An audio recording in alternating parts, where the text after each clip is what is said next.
Today's program marks a follow-up to a program City Club and We Rise Together hosted last year at the North Lawndale Employment Network. I will make a shout out to Brenda and the infamous bee stinger in her cafe. How many have visited the cafe? Okay, so that's enough because I don't want anybody to get in line so I can't get my bee stinger. I often say that I put the medicine ball from Starbucks on the map. I'm on my way to putting the bee stinger on the map. Thank you, Brenda, for hosting us over a year ago. Please now welcome Andrea Sáenz to the stage. And then after she comes up, we're going to get the program started, and Brandis will take it from there, and I'll be back to close. Here comes my friend, Andrea. Hello. Good to see you. Jackie. Wonderful to see you. Move your mic down. Yeah, a little down. Okay. Hi, everyone. This is usually the way it goes. Thank you so much, Jackie. And I do want to acknowledge Northern Trust's really 100-year support for the Chicago Community Trust efforts in Chicago. So thank you so much. Thank you for everything you do. Huge thanks to the City Club for hosting, yet again, a talk about We Rise Together, this time not in North Lawndale, not with Brenda, but here in its home base. As the region's community foundation, the Trust works with so many people in this room and not in this room towards our shared vision for a region where folks have access to opportunity, where they're born, no matter where they're from. And so I just want to say it's so wonderful to stand up here and look across the room and see so many people who I know are working shoulder to shoulder on this work. I also want to thank JPMorgan Chase for sponsoring today's program and for participating in the program and for all you do for Chicago. Your commitment is tangible, and so pleased that you're here. And I'm especially excited to be here with so many of the community partners that have made this idea of We Rise Together come to life, because they were already doing this work before We Rise happened. So if you are here representing an organization that receives support from We Rise Together for any project that you're working on, could you please stand and just be acknowledged? Yes.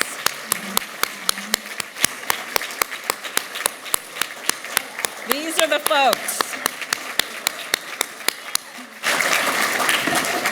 Thank you for everything you do every day on behalf of all of us in Chicago. So We Rise Together is a funder collaborative, one that we are so privileged to have helped shape and host at the Chicago Community Trust. And the idea behind it was, during really the height of the pandemic, of the COVID crisis in 2020, when things were looking really grim and we had no idea where we were going, you know, we knew that the relief efforts were critical and were keeping people alive today, and that those communities that were hardest hit by the health crises, the social crises, and really the economic crises created by the pandemic would be in a much more vulnerable position after the sort of dust started to settle than folks that had resources and means. And so the idea really was to figure out a way to jumpstart economic recovery in those neighborhoods hardest hit by the pandemic. And many of you were there, you were at the table, you helped us try to understand where is that? What communities are we talking about? What characterizes those neighborhoods and those communities? And helped develop this notion of, okay, well, what will it take? And we landed on this idea of, it's the brick and mortar developments. It's the buildings, it's the stuff that community leaders are trying to create in their neighborhoods that provide, after-school programs, health services, house small businesses, provide employment services, financial services, all of those things. And that communities had, lo and behold, already been planning those things for many, many years, and a little bit of economic help, and then lots of the technical assistance and sort of rallying behind the projects that We Rise was able to deliver was really what it would take. And I stand here today, and I can't wait to hear the panelists really describe how this all came together, to say that, to date, so we started making grants in 2021, we've made $46 million in grants, supporting 40 real estate projects that together today are valued at $500 million. That's what the applause was meant to be for, $500 billion of value has been created through these collective efforts. We'll hear more about that from the panelists, and particularly about the importance of community leadership to this vision and to making these things actually come to life. I don't know if you guys, some of you were in the room where people would say, like, is this really gonna work? You know, are these projects really gonna get built? We know it's hard. So many barriers, so many obstacles, and they have. And also, you know, we're learning along the way, and Kendra from MPC is on our panel, and she's gonna describe a little bit what we've learned about the real barriers and obstacles, the bureaucratic barriers and obstacles to getting these things done that we're hoping to build from, you know, take those lessons and try to improve the system and improve the process for projects that are happening moving forward.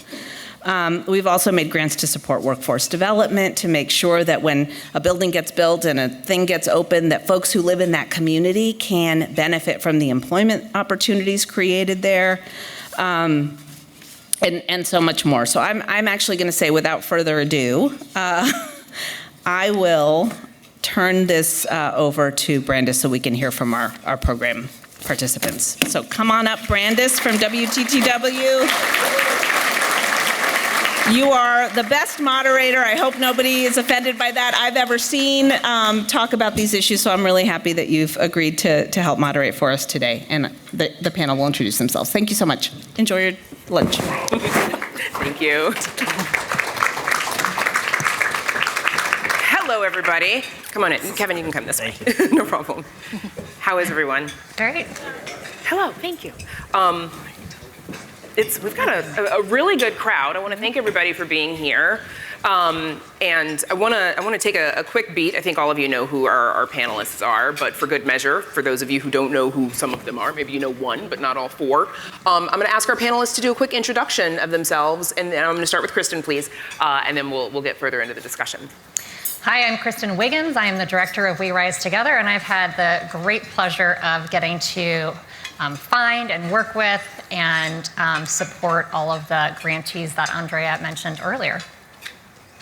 Hi, I'm Kendra Freeman. I'm the Vice President of Programs and Strategy at the Metropolitan Planning Council. We've been super excited to be a partner with We Rise for a number of years. Good afternoon. My name is Andrea Yousfi, and I'm the Chief of Partnerships and Development at By the Hand Club for Kids, and we were a recipient of We Rise Together funding. Good afternoon, everyone. My name is Kevin Goldsmith. I lead a team in community development banking at JPMorgan Chase. We invest in tax credits and also provide funding for CDFIs, and proud to be associated with Rerise. Brandis Freidman, WTTW. Thank you. Thank you. I think Jackie forgot viewers like you when she mentioned the list of sponsors that sounds like they're from WTTW. My development team, they're in the audience too, so you're welcome. So I want to start a little bit about the respective positions that each of you mentioned, and I'm actually going to start with Kendra because I've got other questions for you, Christen. But to tell me a little bit about specifically your work and your role in We Rise Together, and kind of what you love about it. What's exciting? Oh, sure. So Metropolitan Planning Council, we are celebrating our 90th anniversary this year. I can't believe it.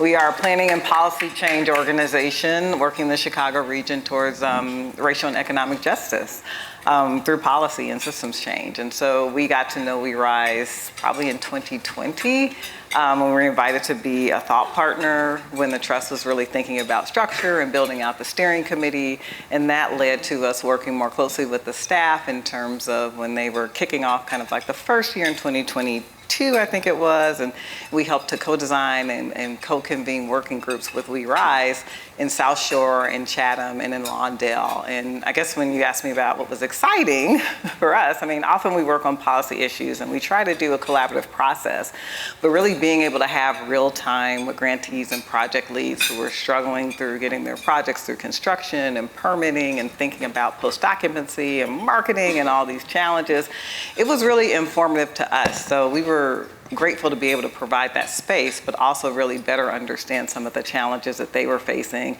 and able to really inform our work as a policy change organization. And I definitely want to come back to what you mentioned about some of the challenges that were discovered along the way and what we know about those and how they're being remedied. Andrea.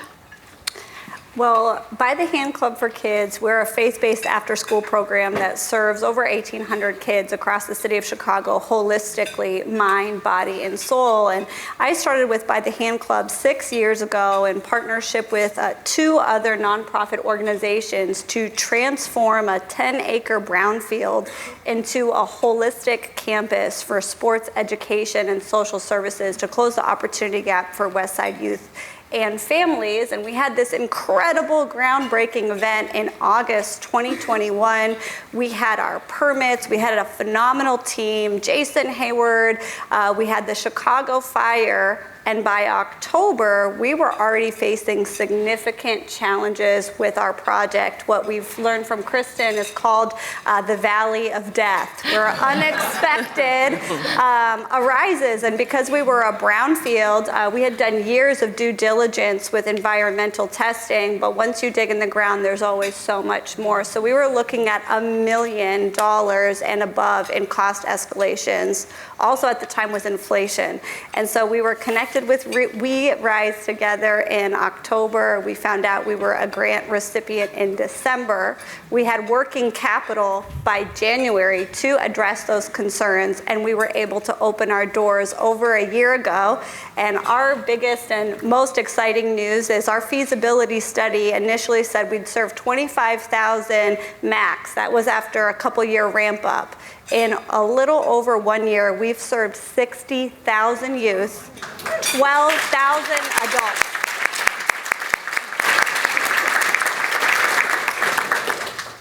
That's awesome. It's mind-blowing. It's so exciting and impactful. Congrats. Thank you. Kevin. Following impacting 12,000 youth is hard to follow. So, but on behalf of JPMorgan Chase, we're really proud to be a partner with We Rise since its inception. We've not only been a funder to We Rise, but also had the honor of co-investing on several projects. I've mentioned I'm part of the Community Development Banking Group, and so within our group, we are investing in tax credits, and many of these projects have been eligible for the New Market Tax Credit Program because of just the catalytic real estate investment that these projects are able to make for their community. And one of the beauties of We Rise is just like how early to the table the funds have been to really help aggregate other capital and make other capital confident that that project is going to have sufficient funds to move forward. And in the New Market Tax Credit arena, we've been able to help bring tax credits and then purchase those credits by investing in that project for the North Lawndale Employment Network with Brenda, I saw here. Build, we're extremely excited to have been a part of that $22 million project. And then even more recently, the Aspire Center on the west side. That's a $37 million development that would not have happened without the We Rise dollars being part of that capital stack. Thank you. And Christen, I want to get sort of a broader perspective from you. Your role, obviously, at We Rise Together. What is exciting about what you do? Oh my gosh, so much. But I think the biggest thing is really there are all these incredible ideas all over the city of Chicago led by absolutely brilliant community leaders, and they just needed a little bit of extra to get through that valley of death to really become a reality in the development process, and we were able to be there in that moment. I think as Kevin mentioned, many of our projects have government funding and they have tax credit funding, but those can be really rigid funding sources, and without some flexible, large, speedy capital, that money doesn't ever get activated. And so to be able to come to the table with resources that made things actually happen because we were able to be big and flexible, and none of that would happen if we hadn't come together as a collaborative. It's too big a project for any individual donor to work on. And the one other thing that I think makes me super excited, because I've worked in community development for a long time, is the work we've done on evaluating the impact of these projects. And I know that all of us in this room know that these buildings make an impact. We understand all the different components, but because we were doing 40 at a time, we were able to bring some evaluation resources to the table that haven't been available to any individual project. So we have Loyola coming and looking at secondary economic data. Every summer, we are out in neighborhoods asking residents who have an investment in their community, how does this make you feel about your neighborhood? Is this changing how you interact with your space and how you see your future? And also, we've contracted with Mastercard to come and measure change in spend as these buildings open. And I won't steal Andrea's thunder, but I mean, we are able now to put numbers on the economic impact of so much of the work we've all done in the past, and now we can really see that dollar and cents number at the end of the day. So then, getting into a little bit of that impact, because I definitely want to come back to the data, like the numbers and the sort of the economic impact that you mentioned with regards to the research you've gotten from Mastercard. But there's the direct impact, right, of the services. So, for example, Andrea, on the children. But then there's also the ripple effect that is not economic. Not directly, anyway. And so, Andrea, maybe you can start telling me a little bit about that, and then Kendra, maybe you can as well. Well, really the ripple effect is something that is so hard to calculate, but when you look at the North Austin Center, you have By the Hand Club providing intensive holistic support for eventually we'll serve 400 children, K through 12th grade. On our campus is our partner at the Gap Revive Center, where they're running one of the largest food banks in the city of Chicago, serving over 1,000 families a week. And then you have all the children who are receiving sports and after school and extracurricular, and that all adds up to higher high school graduation rates. That adds up to physically healthier families. That adds up to socially and emotionally healthier families. I live across the street from the center, and I had lived across the street for a little bit, and when the center opened, I finally met my neighbors, right? When you don't have gathering spaces in your community, you don't meet your neighbors. So when you add all that up, I am confident that we will see a famous surgeon come out of North Austin. We'll see the next Messi come out of North Austin. It's just giving our community a leg up and a chance to shine. I guess I would say, I think in terms of like narrative versus numbers, I mean, we can always have data and talk about what is the impact of the data and numbers and community, but what is like the intangible things that come from that? I mean, I think about, and I've done this way too many times, every time I walk into Justice of the Pies on 87th Street and I see community people in the neighborhood that I grew up in, like having a beautiful, wonderful space to come and have a coffee or to purchase, items for their birthday parties or family gatherings or things like that. Pie. I also think about the incredible grantees who went through this process, like folks like Julia Perkins, who does Urban Core, who's very much thinking about wellness for the South Shore community and opening up with free yoga classes. I've been to Studio Yogi a couple of times. Like, what does that do for the social cohesion of the community when you have people who have had a vision and stewarded that vision and have actually seen that vision come to life, not just for those businesses, but for the community? And what does that do to inspire more developers and more small entrepreneurs to actually make their dreams a reality as well? And I think, again, the flexible funding and the kind of just-in-time funding that We Rise provided enabled some of that to happen. It's not that folks didn't have those ideas or those dreams or that vision. They didn't always have the resources to align and to make them happen. And now we're actually beginning to see that in a very tangible way on the South and West side. And what you're saying, kind of speaks to the importance of finding what is in that community and allowing the folks in the community the opportunity to do it themselves versus someone coming in and saying, well, what you really need here is a community center, and I'm going to build it. And, right. Yeah. Kevin, tell me a little bit, if you would, about Chase's role, and because you mentioned the new market tax credits and how that works to create investment, and maybe some of you understand how all of that works. I spent a few minutes on it, and I'm still not sure. So, which is why we have Kevin. Well, I joke around that we make it complicated for job security, but we make it look really hard.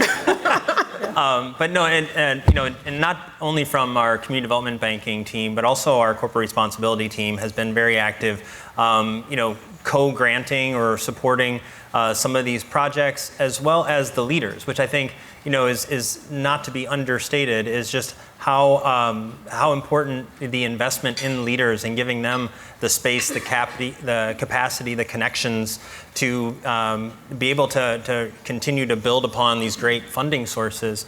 I think one of the other partners internally that I would be really remiss without mentioning are our CDFI partners. So like all of those projects and many more projects that we've invested in both from the philanthropic side as well as the commercial bank side, are with CDFIs, Community Development Financial Institutions. So I see Chicago Community Loan Fund here. Full disclosure, I am on the board of CCLF, but I also see our friends over at, thank you, Mel.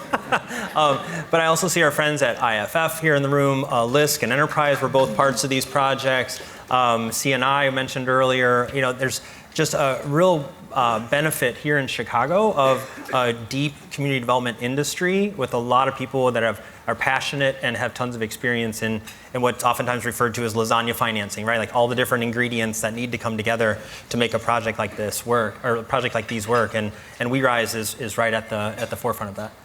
What are sort of the criteria for a potential development? Like, how do you know whether something is ready? And then, Christen, I want to come to you for this as well. But how do you know when something is ready for the kind of investment that We Rise Together brings?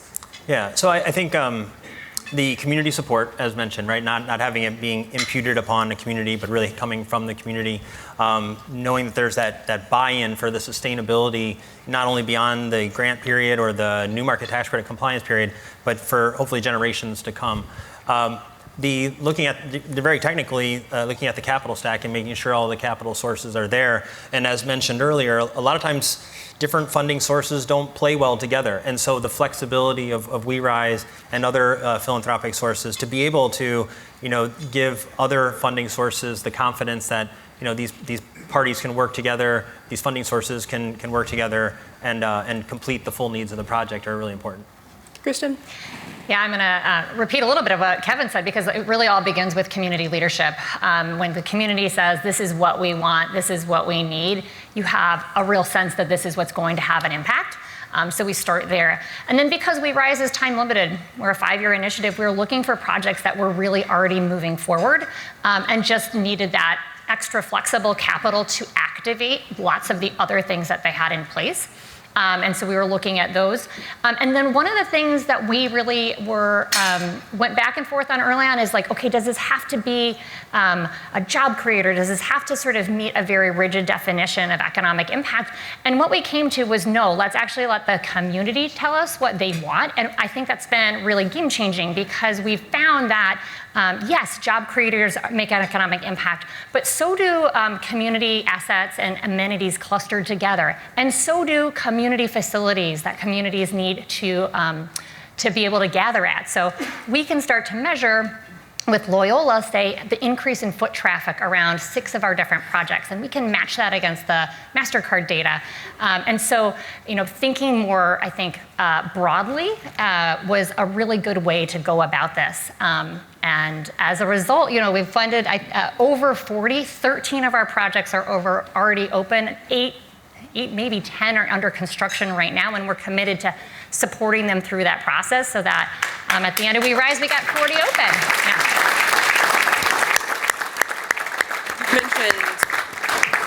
You've mentioned Mastercard a couple of times, and I know we've talked about this. What can you tell us about what we've learned from Mastercard? And then the other trick about that is Mastercard is just one measure, right? There's also cash, there's Visa, there's, what do we know?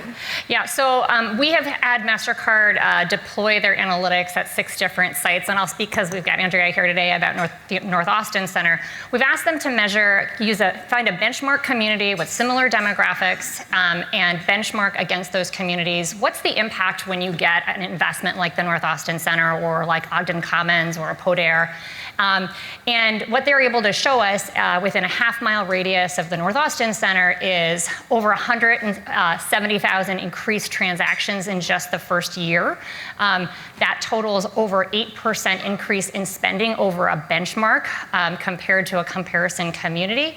And that is growing. And so these are our most recent numbers, but what you can see from the moment that North Austin Center opened over the last year, as each program has opened up and the foot traffic has increased, we're seeing increasing spending in that neighborhood. And it's incredibly exciting to be able to go and say, see, like, this is a community center, but it's also an economic engine. Give us a sense, if you would, of sort of how We Rise Together helps folks on the journey, right? Because it's not just about, bringing in like you said, the funds, the capital, right, to help get something going, but also sort of helping someone figure out, capacity building or, getting through some of the red tape that we're going to talk about in a minute as well. Yeah, we've partnered with MPC on this. How do you support and come alongside project leaders, brilliant people who know tons about their neighborhoods but might not have experience as developers? How do we support people on that journey? And so we started the first year doing peer learning and cohort support. The second year, we've offered technical assistance from a variety of partners. And we continue to go back and ask, what else do you need? What do you need next? And we're not just doing that just to get our projects open, which is important, but also to learn from them together. Okay, where are we seeing similarities in things that people are experiencing across the sector, across the industry, so that we can make policy change? And that's where MPC's partnership has just been incredibly valuable. Same question to you, Kendra. Yeah, similarly, I think, with the peer learning, the working groups that we did in the first year, we learned a lot. I mean, we learned, first of all, well, many of you know this, you have to almost get your own master's degree in the city development process to get something through the system because it is not transparent, it's hard, it's difficult. But we learned that, folks who are trying to run their businesses and they're not profits, they didn't have time to really understand how to navigate that thoroughly. They needed support around that. They also, were getting gumped up in permitting challenges and utility challenges. And so they couldn't think about kind of like the next step around post-occupancy and marketing and building their base and those things because they were getting so gumped up in the construction process. And so where we started with the peer learning to be focused kind of more on post-occupancy services, we had to stop and pivot and say, okay, we need to stop. We need to listen to what people are saying. And we did a survey across, I think, all the We Rise grantees to really better understand where the pain points were. And I remember you sharing this, we sent the survey out, I think, on a Friday at 9 o'clock or something like that. The worst time I've ever sent a survey out, ever. And we got a 95% response rate within 24 hours. I mean, this is how we knew it was very important. And so we felt really grateful as grantees to be able to stop and pause and have funders who would listen and say, no, we can't keep going down this road that we built out. We need to pivot to be responsive to the community that we're serving. And so we did those interviews. We collated that data. We shared some of that with the city in the first year. And then for the next year, we really pivoted our approach to provide some really strategic support around permitting and kind of concierge services to a number of projects, but to really work with other projects and to map their experience so that we can actually begin to identify what the pain points were as they were going through the process. And that's something that's never been done from a user perspective. And so we had this huge journey map that I'm happy to share with any of y'all if y'all care to see it. A number of people in this room helped contribute to that. We were also at the same time doing an assessment of zoning practices and policy for the city of Chicago. So we were having a number of other interviews and conversations with practitioners in the ecosystem. Many of y'all in this room, so thank you for that. So we were able to combine that data from the journey mapping and the We Rise grantees with over 100 architects and developers and other practitioners to really better understand where some of the pain points were around the system. And we collated that and we were able to share that with the city and funders and other partners. And I think it was a combination of our advocacy and a number of other people in this room and outside this room saying, this is a problem, this is a problem, this is a problem, that led to the city's Cut the Tape initiative, which we're cautiously optimistic about, that we'll actually be able to do something and actually begin to shift policy and practice so the development process, particularly for small and BIPOC businesses, can be more equitable because we know though the impact of construction delays and permitting delays and utility challenges hit those small projects much differently than the large, well-resourced organizations who could budget that, quite honestly, into their budget. But when you're a small organization or you're already, wrestling with access to capital as a organization of color or entrepreneur of color, when you get something that's gonna, be a $20,000 gap in your budget, it messes up your whole capital stack and you almost have to start from scratch. And so we want to be able to look at policy and practice with the city to help reform that hopefully in the coming months and years. Sounds like it could be troublesome enough to actually like be a make or break point for some folks. Like Yes, they can't get through it that can process. shut down a project, which Right. many of these people in the room can that. You mentioned the mayor's, what was it, earlier this month, released the cut the In tape April, yeah, report. early in April. What is your reaction to that? You mentioned cautiously optimistic. Yeah, I mean, I think with bureaucracy and political will, I'm always cautiously optimistic about anything. You're among friends. I've heard, I think, strong commitment from the mayor's office to actually do things differently, so that's good. I think there are some things like reducing, redundant reviews, evaluating how boards and commissions work, automating the system that's important to look at. But I think also the devil's in the details. And so, we are hoping to, continue to work with the mayor's office and helping them think about how they shape this. I know the next steps is going to be a task force, of cross-sector task force to really help support implementation of the recommendations and the 10 big bets that were highlighted in that report. So we're optimistic about helping to move that forward. Andrea and Kevin, I want to ask both of you about the challenges from your perspectives. But Andrea, when we were speaking on the Zoom a few weeks ago, you told a story that it still kind of sits with me, right? About the trouble that you all had with sort of remediating the land where you now sit. If you would tell our friends, Sure. for those who don't know. So I think, and this is just so spot on with everything that's been said so far, is that these projects, these community-led projects, they're sitting at the intersection of a lot of conversations that are really big right now around community disinvestment. So we're working with communities. We're doing these projects in communities that haven't had big investments in decades. And our project in particular had been a vacant brownfield for over 40 years. And then you're dealing with systems that haven't caught up yet to help you. Yeah. So our project, when we got started, again, there's processes that you go through with environmental remediation, and we got the green light and the permit to start doing our construction, and we started digging, and we had budgeted for, I believe, 50 truckloads of concrete removal, and I remember about 2 months of my life was just talking about concrete. Truckload after truckload after truckload, and that was we hadn't laid foundation yet, and it was just removing this buried concrete. And so when you have these sites that have been disinvested so historically and for generations, as the community leaders, you don't really know. There's a certain amount of risk that you're going into to even do this work, and that's why partners and why We Rise Together has been just so pivotal, because it can feel so lonely. And bringing all the community leaders together to do this work, to commiserate, and then out of that commiserating, you find solutions, and I called this person, and I worked with this person, and you start getting to that map that was created. Yeah. That's when the magic happens, when the community and leaders and the project leads get together and they share information and they create their own network when the people, for folks who are going through this for the first time. Which is why We Rise Together is a good name, right? Yeah, I mean, it's not by accident that we use together in the name. It actually is the secret sauce, right? All of these projects are individually impressive and amazing, but individually they don't add up to what doing them all together has added up to, and that's where we're incredibly grateful. We're grateful that community leaders trusted us, that 160 donors trusted us to do this, because I don't think we could have done this one by one and gotten to where we are today. Kevin, from your perspective, what have been the challenges?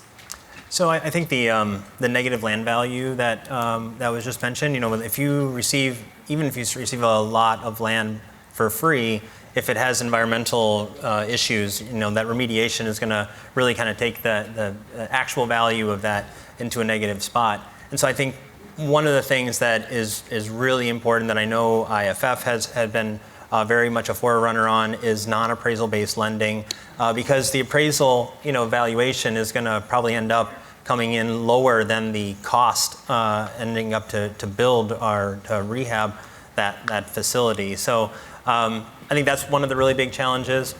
Getting back to the point about the Cut the Tape initiative, I think that I really applaud the mayor's office, and I know a few of the commissioners at Housing and Economic Development, and I've heard them speak, and they all come from kind of a development background, so they really understand the development challenges, which I think I'm really optimistic about.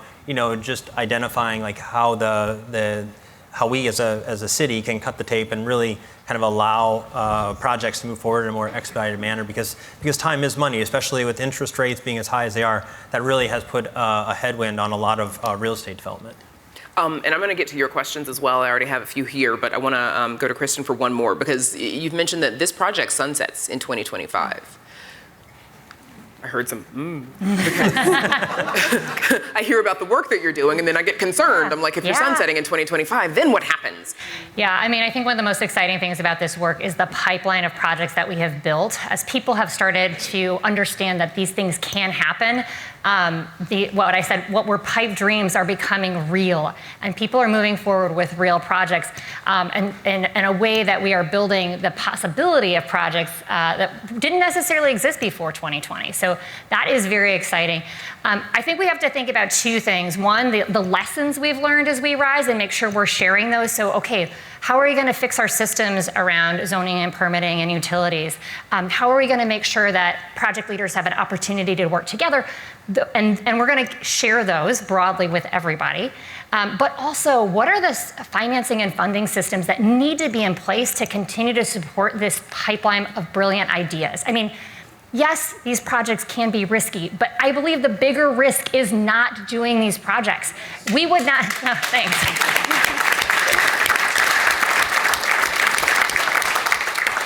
If we hadn't built, North Austin Center hadn't gotten built, we wouldn't have a chance to show through data, through Mastercard, the impact. If we don't do these projects, our communities can't thrive. So thinking about what that ongoing funding and financing is going to look like and how we can do it together, because again, I go back to this, one by one is great, but it never gives us the opportunity to learn and support and do the other pieces that get these places really expedited through the process. Thank you. So keep talking to me, call me. We got ideas, and we're looking forward to working with everybody in this room on them. So I'm going to go to a couple of questions that have already been submitted by members of our audience. And I think they have the opportunity to submit more. They did, I forgot to mention it. They do. Jackie forgot to mention it. You do. So let me know what they are. Okay, so I'm going to start with this one because I like it. Rashad Bell of Chicago Cares, Inc. How can businesses support and uplift community work? Who wants to jump on that one first? Well, We Rise, we're talking today about the neighborhood anchor grants, and those really were the first pieces of the puzzle because we wanted community to be able to touch and feel and see that investment was coming to their neighborhood and that it wasn't just cranes and backhoes on the north side. But with every one of these communities, we're going back and doing what we call layering grants. We're going back to look for the workforce agencies who are in that same neighborhood so that folks looking for jobs can connect to the economy. And we're going back with support for the small businesses. I think one of the most important things that employers can do when we think about workforce is get creative about what talent looks like and open your mind. Just like, again, these projects that we've invested in, we had to be a little bit more open-minded about what does economic impact look like. I think sometimes employers have to be a little bit more open-minded about what talent looks like. Partner with the workforce agencies in neighborhoods and citywide and ask them what kind of talent they're seeing and what kind of capacity there is in the neighborhood. And I think sort of just opening the aperture on that can be really powerful. Another one, David Feinberg, CCLF. What set of operational challenges do the projects you support encounter in years 3 to 5? Anyone? I can't answer it, So Kevin, and then I'll take a stab at it. Sure. No, but I guess going back to the other point as far as like what local businesses do, and then I'll jump to that question again. At JPMorgan Chase, we hear our chairman, Jamie Dimon, talk about stakeholders, right? Not just shareholders, but stakeholders. And I think that permeates through all types of businesses, both large multinational banks like us and also small businesses on Main Street. And like thinking about the stakeholders. So sometimes what development incurs is like pushback from the community. And if the businesses are engaged at the table at those community hearings, really cheering on that development because it's important to the liveliness of their community, I think that's important. Now, that's easier said than done because I know small business owners and business owners have a lot on their plate, and so hours in the day are very limited. But having that stakeholder in the community engagement, I think is really important for a lot of developers that we speak with. The second that we're really proud of at JPMorgan Chase is the Second Chance Hiring Initiative. So we've been a big funder of that, and we really believe in that very strongly. And so, thinking about people that maybe otherwise wouldn't be on the first cut of the resume AI screen or whatever, and really trying to identify where we can engage people that need a second chance, that maybe made an error or were in a bad situation a long time ago. So those are like two things I wanted to say about how business engagement could be involved. On the last point, in years like 3 to 5, I think some of it's transition, right? There's always mobility and people moving around from different seats, and a lot of the reporting for new market tax credits and grants is on the staff of the controller or the CFO, and I think that's one of the things that we see is sometimes something challenging that they need to overcome is like, how do you set up that institutional knowledge of what needs to be reported beyond just the first year or two, and so that they're able to continue that impact reporting that is so important to all of us to continue these programs and gathering that information. How does the nonprofit, able to maintain that? Andrea, did you want to add? Yeah, I think one thing that I've learned that really prevents a lot of challenges is multi-phase development. So at the North Austin Center, we have some spaces that we have big plans for, but we still have $3.7 million left to raise. And so we have an incredible multi-purpose room that has infrastructure for stadium-style seating to do community events and seat up to 400 folks in there. But right now, it's kind of just a blank box room. And what that does is we get to open. We're not letting perfect be the enemy of good. We're still doing tons of things in that room, and we're not waiting for things to be perfect, but we're still have our operations moving in the building. And we're able to start small, and as Christen mentioned, adding programs on as we go. And there has been some community feedback. Oh, well, how come you don't have this program yet or that program yet? And we said, hang tight, we will. We're building the staff, we're building the operational funds, and we'll phase those things in over time. And the community support with that response has been tremendous. And so I think phasing things in over time, including some of your dream projects, the dream things the community wants, can be added in later, but that shouldn't keep you from opening. And so scaling back the operations a little bit to start is really helpful. Anyone else? No pressure. Another question from Graham Grady. Hey, Graham. Hi. Oh, there you are. Hi. Of Taft Law Firm. Philanthropy, exclamation point. How can we encourage Chicago's foundations to get even more involved in capital development in addition to supporting great social services? Tell your friends, Christen. Yeah. All you. Well, I'm new to philanthropy, but it's so powerful. I think the flexibility and the size and the speed that philanthropy can move at. So. Philanthropy isn't going to fund these deals by themselves, right? There's always going to be this other capital that has to be in place. What philanthropy can do is make sure that we're the grease that makes all the gears move. Make sure there's enough. If you don't have enough oil in your car, it doesn't work. And so I think really getting some imagination for how you can be flexible, how you can meet projects where they're at, still take risks. So we were clear that we didn't have to be the last dollar in. We wanted to see momentum. We wanted to see that projects had these sort of the big chunks of their funding in place. But don't wait. Don't be the one that waits till the very end, because that's the least risky place. And in fact, you need to get in as philanthropy a little bit before that. And frequently when a philanthropist comes in and says, I'm making a big bet, it encourages other people to crowd towards those projects as well. So I think those are the things that I would really encourage my philanthropic partners and friends to consider when they look at capital.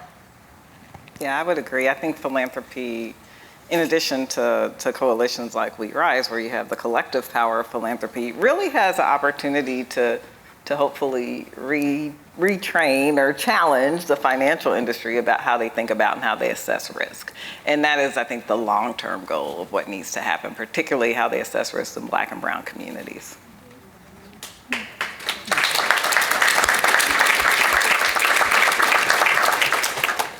Another question from Evelyn Shelton of Evelyn's Food Love. Will We Rise Together ever partner with small business owners who are making a difference in underserved communities? Or how would small business owners participate with your partner agencies to make a difference in the communities we serve? Well, thanks for the question, Evelyn. Yes, we have and we will. Many of the ways we partner is supporting business service organizations. We're working through some applications right now to help business service organizations to really amp up access to capital for small businesses. We know, again, that philanthropy can put some money in, but our spend is never going to match what the government sector is or what the private sector is. So ultimately, we should all be moving towards a place where there's thriving private sector industries in communities owned by community leaders and members. Yes, we're supporting business service organizations to help build, say, the construction industry, to work with Southside restaurants, and now accessing capital for all different kinds of industries. Yes, I agree. That is one of the building blocks of a local economy. I like this next one from Nicole Johnson at Epic Academy. How do we leverage schools as community institutions to play a role in community economic development? I feel like Andrea could take that one. I think one of the things that I'll speak specifically for through By the Hand Club that we do is we involve our students in every aspect of community and community development. So we bring our students to meetings. We bring our students to aldermanic meetings. We have youth entrepreneurship programs. By the Hand Club purchased a looted liquor store and knocked it down and popped up a youth-led fresh market. And so I think our youth are actually capable of being the ones to lead this work, and it's about giving them access to the people in this room and a platform to take their ideas and run with it. And then it's up to philanthropy and the private sector and the government to fund their ideas and take them off. And it's just amazing to see what our youth have done and will do. I want to just add, I'm hoping Andrea will tell this great story. When we were looking at funding the North Austin Center, one of the questions we got is, how is this going to be connected to the local economy? So, I asked, how are you going to make sure that when people come here, they're connected to the local economy? I didn't actually know what answer I was going to get, but they came up with this remarkable idea, which is to create a QR code when you walk in the building, you scan it, and it links you to all these locally owned restaurants. And maybe you can tell us maybe about sort of one of the most epic examples of someone using that? So the most epic example was the very first time Jason Hayward, after he left the Cubs and went to the Dodgers, he brought the whole entire Dodgers team to North Austin. Oh, wow. Which is just incredible. And they said, we're hungry. And we said, well, look at this amazing QR code. You can pick a place to eat. And so the Dodgers went out to eat in the North Austin neighborhood. And that's when you see that MasterCard lift. I mean, it's local, but it's also bringing people to the community. Yeah. The Dodgers. Yeah. Who would have thunk? Also, your move, Cubs, White Sox. Okay, I think we've got time for one more question. This one from Stacy Candidate, Preforma Asset Solutions. This one might be for you, Kevin, but I don't know. What are the requirements for obtaining financing for large mixed-use development projects? Depending on the program, if you're really trying to serve different income bands with affordable housing, there are different types of programs. So quite low income individuals can be served through the low income housing tax credit program.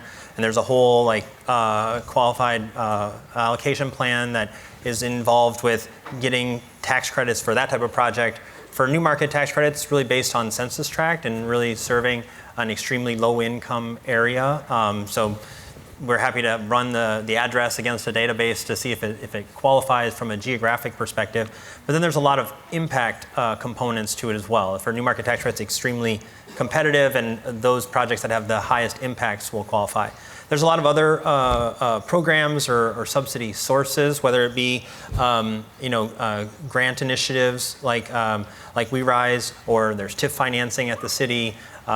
There's all kinds of different programs. So it kind of depends on which program that the project is targeting and what location it's going to be in. Okay. Please help me thank our panelists.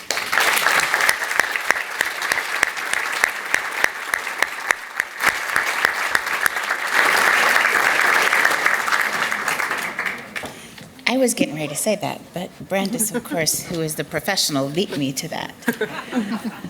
How did you all come up with the name of We Rise Together, Christen? I was not actually there, but it really was. How do we come together to come to a more equitable economic recovery post-COVID? This idea that we cannot settle for the past version, but we have to imagine something in the future and that we have to do it together. It's great. My takeaway for today is don't let perfect become the enemy of good. That is so important. Thank you for that. Yeah, it was good, right? So my forgetfulness in asking you all to write questions and bring them up was my ploy to have a third part. Amanda, does that work? I don't know. I was just trying to make up for the fact that a third part, we could have another. Part 3. Yeah, part 3. See? Third part, part 3. That's why she does what she does and I do that. Third part. So there are so many folks in the room, and I am sure that many of you want to have conversations with one another. I sometimes just stand back after programs and watch you all have conversations. It's almost magic. Dan would say, this is why we are here, to have the conversations. So thank you all for being here. To Andrea, Christen, Andrea, both Andreas, Kendra, Kevin, and of course, Brandis. We can't thank you enough because you all are needed to have the conversation. So as Dan would say before we depart, there is more to come. I think that it is so important that we continue having these conversations and that we understand that it's community that makes Chicago work. And I'm biased. I think there's no place like Chicago. You guys could clap for that.